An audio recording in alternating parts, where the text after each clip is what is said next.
Mobile চুরির অভিযোগে mob সৃষ্টি করে নির্মমভাবে মারধর করা হচ্ছিল এক অটোরিকশা চালককে।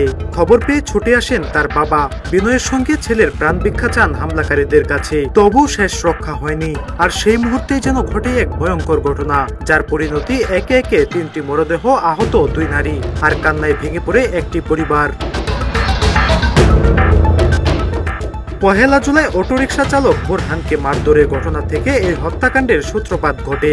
আসামিরা অভিযোগ করে রবিউল নামে এক ব্যক্তির বাড়ি থেকে মোবাইল চুরি হয়েছে, আর বোরহান ছিল সেই চুরির সন্দেহভাজন।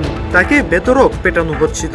ছেলেকে বাঁচাতে গিয়ে বাবার প্রাণ ভিক্ষাও ব্যর্থ হয়। সেই ঘটনার পরদিনই থানায় অভিযোগ দায়ের করেন বোরহানের বাবা। বান্ডেল থাকলে প্রতি সেনমানিতে টাকা বাঁচবে। বিকাশ সেনমানি বান্ডেল কিনে জিতুন প্রতি লেনদেনে। কিন্তু অভিযোগ দায়ের করাটাই যেন কাল হলো পাশের বাড়ির ভিকটিম জোনাকির পরিবারের জন্য। ধারণা করা হয় জোনাকির পরিবারই থানায় অভিযোগের পরামর্শ দিয়েছে। আর সেই শোধ নিতেই বৃহস্পতিবার রাতে রামদাহাতে হাজির হন ঘাতকেরা।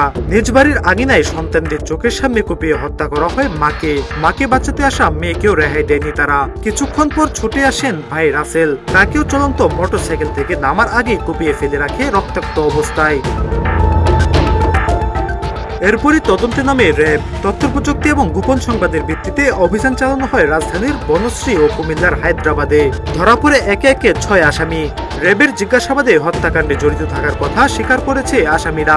র্যাব বলছে অভিযুক্ত সকল আসামিকে ধরার চেষ্টা অব্যাহত রয়েছে এবং গ্রেপ্তারকৃতদের আইনি প্রক্রিয়া চলমান।